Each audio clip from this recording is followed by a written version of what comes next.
Hi guys, today we will discuss about the most important topics, fifth cranial nerve and the parasympathetic ganglia in the head and neck region. We know that mainly the four parasympathetic ganglia which are present are the ciliary ganglia, submandibular ganglia, pterygopalatine ganglia and otic ganglia. Each ganglia, it will be related to the two nerves, that is the topographic nerve and the functional nerve. Topographic nerve and the functional nerve. What is this topographic nerve? This topographic nerve is there, right? This nerve, it will be related to ganglia, but this nerve does not relay. This nerve does not relay in the ganglia, and it passes through that ganglia but does not relay in it. But the functional nerve is there, right? This functional nerve, it will come and it gets relayed in the ganglia. Hence, this is called as the functional nerve. Usually, these functional nerves are the parasympathetic nerves. Which are the parasympathetic nerves? These are third cranial nerve, seventh cranial nerve, ninth cranial nerve, and 10th cranial nerve. The functional nerves that will be related in the ganglia are these nerves. The third, that is oculomotor, seventh facial, ninth glossopharyngeal, 10th the vagus nerve.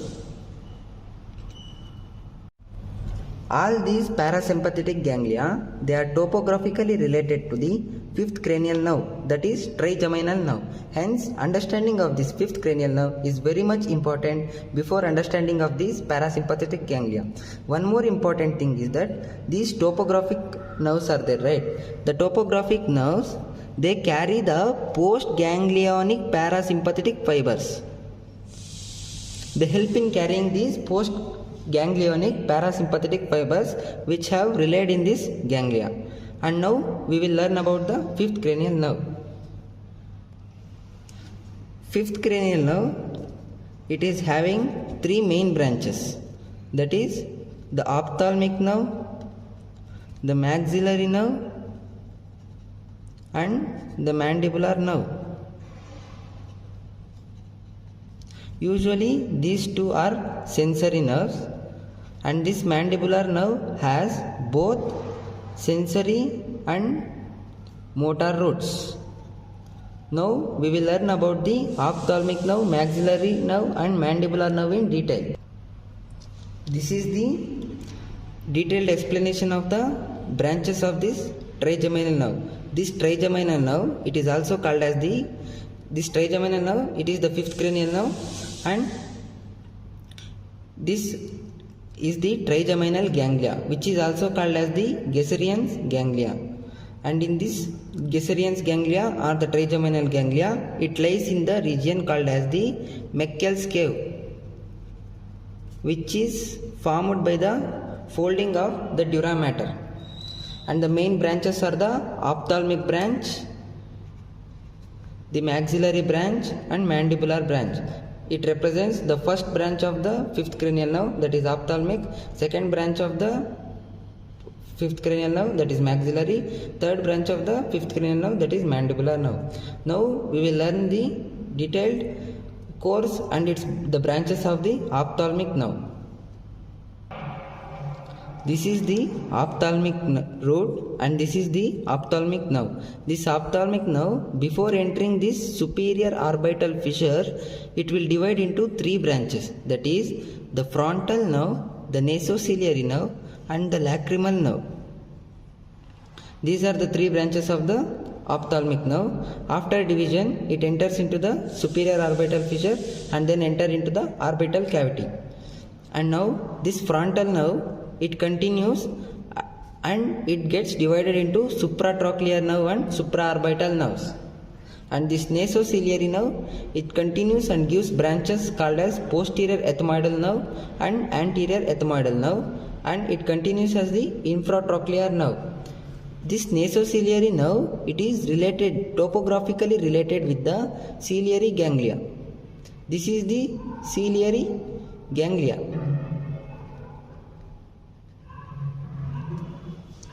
It is topographically related with the ciliary ganglia, and later we will learn the detailed course of this nasociliary nerve.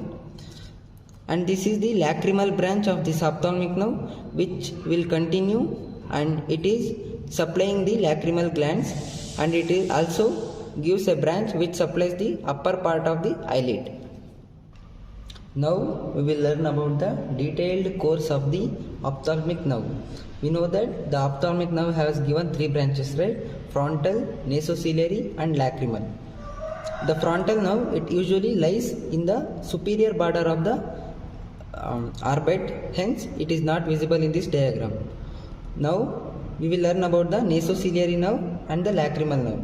Usually the lacrimal gland, it is present in the upper lateral border of the orbit, right? Hence this lacrimal nerve, it has the lateral course. It runs along the lateral orbital wall and it supplies the lacrimal gland. And the nasociliary nerve, initially it will be lying near the lateral orbital wall, but then it gets crossed to the medial orbital wall and runs medially in order to continue as infratrochlear nerve.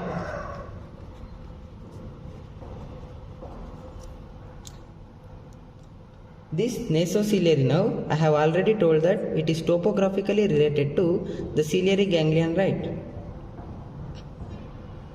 That means it will be having both the components, topographic and functional component. Now the topographic component is the nasociliary nerve, which is in turn a branch of ophthalmic, which was the branch of trigeminal. So this ganglia is also topographically related with trigeminal nerve. And the this ganglia, it is functionally related with the oculomotor nerve.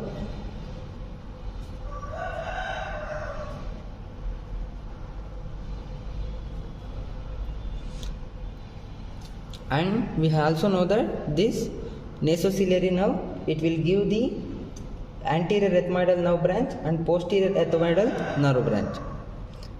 This is the posterior ethmoidal nerve, and here the branch will be the anterior ethmoidal nerve. And it also gives some branches called as the long ciliary nerves. These are the long ciliary nerves. These long ciliary nerves are the direct branches of the nasociliary nerve, but the ciliary ganglia, which is present here, it gives some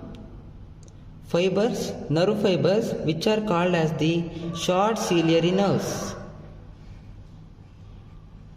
These short ciliary nerves, they carry the postganglionic parasympathetic fibers of this oculomotor nerve.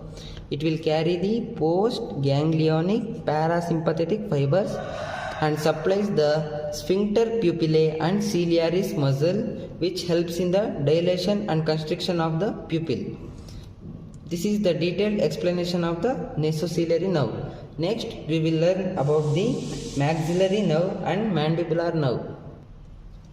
We know that the maxillary nerve is the second division of the trigeminal ganglia, and this maxillary nerve, which was initially lying in the middle cranial fossa, it enters into the pterygopalatine fossa through the foramen rotundum.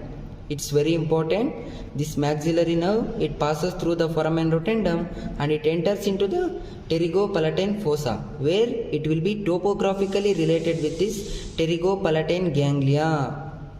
See, this ganglia is also topographically related with trigeminal nerve. How this it was topographically related with maxillary nerve, right?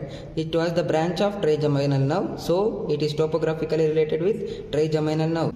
This pterygopalatine ganglia, it is functionally related with the greater petrosal nerve. Greater petrosal nerve, which was the branch of facial nerve. And this greater petrosal nerve, it relates in pterygopalatine ganglia, and the postganglionic fibers are carried by this maxillary nerve. It will follow this track. It will now ascend along this zygomatic branch of this maxillary nerve, and this zygomatic which divides into zygomaticotemporal and zygomaticofacial nerve, right? Now it will travels along the zygomaticotemporal nerve, and usually there will be a connecting branch in between the lacrimal nerve and this zygomaticotemporal nerve. These postganglionic fibers, they carry through this connecting branch and enters to the lacrimal nerve, and then passes through this lacrimal nerve and supplies to this lacrimal glands. This is the secretomotor pathway of the lacrimal gland. And now we have learned the both topics, that is the secretomotor pathway of lacrimal gland and also the maxillary nerve. If they ask you the secretomotor pathway of this lacrimal gland, you have to write it as, it initially starts from superior salivatory nucleus, and then passes through the facial nerve and then through this greater petrosal nerve, and this greater petrosal nerve, it will get related with the pterygopalatine ganglia, and then passes through the zygomatic nerve, and then through the zygomaticotemporal nerve, and then through the connecting branch, and then through the lacrimal nerve, it gets supplied to this lacrimal gland. This is the most important question asked in the university exams. This is the most important question that is asked in the university exam, that is the secretomotor pathway of lacrimal glands. Now we will learn about the further course of this maxillary nerve. This maxillary nerve which entered the pterygopalatine fossa was topographically related with pterygopalatine ganglia and gave a branch called zygomatic nerve, and then continued as infraorbital nerve. Before continuing, it gave the branches called as the posterior superior alveolar nerve, and then middle superior alveolar nerve, and then anterior superior alveolar nerve. These are the detailed explanation about this maxillary nerve. Now we will learn about the detailed explanation of this maxillary branch of trigeminal ganglia. This maxillary nerve, it was initially lying in the middle cranial fossa, and then it enters the foramen rotundum, passes through this foramen and enters this important fossa called as the pterygopalatine fossa. In this pterygopalatine fossa, it will be topographically related with this pterygopalatine ganglia, and this pterygopalatine ganglia, it is functionally related with the greater petrosal nerve. Later on we will learn about the pterygopalatine ganglia in detail. This zygomatic branch of this maxillary nerve, it divides into the zygomaticotemporal and zygomaticofacial nerve, and this zygomaticotemporal will be having a connecting branch with this lacrimal nerve. Later on we will understand the very much importance of this connecting branch in between the zygomaticotemporal nerve and this lacrimal nerve. Now we will study the course. This maxillary nerve, it continues further and it gives a branch called as the posterior superior alveolar nerve, which supplies the upper part of this maxilla and its teeth, and it will courses further and then gives two branches, important branches, middle superior alveolar nerve and anterior superior alveolar nerve, and it continues as the infraorbital nerve. This is the course of this maxillary nerve. Now we will learn about the importance of this pterygopalatine ganglia and its relations. Here the pterygopalatine ganglia. Now let us discuss in detail about the third branch of the trigeminal nerve, that is the most important mandibular nerve. It is the third branch of mandibular nerve. The mandibular nerve, it is the third branch of trigeminal nerve. It has both the roots, that is the sensory root and a motor root. It is having both the roots, and initially it lies in the middle cranial fossa, and then through this foramen ovale it enters the infratemporal fossa. When it enters the infratemporal fossa, it gives a branch called a recurrent branch, which in turn again enters the cranial cavity by entering into the foramen spinosum. This branch is called as the nervus spinosus. This nervus spinosus, it is accompanied by the middle meningeal artery, which both of them passes through the foramen spinosum in order to enter into the cranial cavity. And then the mandibular nerve continues, and it is topographically related to otic ganglia. You all will be confused why this is shown like this. Usually the ganglia are shown like this, right? But here the otic ganglia, it is posteriorly related to this mandibular nerve and also topographically related. Since it is presented posterior to this mandibular nerve, it is shown in this manner. And then it continues the trunk of the mandibular nerve. It gives a main branch called as the nerve to medial pterygoid, and this nerve supplies the medial pterygoid muscle, which is the muscle of mastication. And the nerve to medial pterygoid also gives branches to the muscles tensor velae palatanae and tensor tympani. This is very important. You have to remember the muscles supplied by the nerve to medial pterygoid, which is medial pterygoid muscle, tensor velae palatanae and tensor tympani. This mandibular nerve further courses and then divides into anterior division and posterior division. The anterior division, it is the main division which supplies to the muscles of mastication. Here already medial pterygoid is supplied by the trunk, and hence the anterior division supplies the remaining muscles of mastication, that is the lateral pterygoid, temporalis and masseter. It also gives a branch called as buccal nerve. This buccal nerve, it pierces the buccinator muscle. It pierces the buccinator but does not supply that muscle. This is the special property of this buccal nerve. Usually the nerve which pierces the muscle will supply that muscle. For example, coracobrachialis, it is pierced by musculocutaneous nerve and supplied by the same nerve. But here the buccal nerve, it pierces the buccinator but it does not supply that muscle. And another one division is the posterior division of the mandibular nerve. This posterior division, it gives three branches, that is the auriculotemporal nerve, another one is the lingual nerve,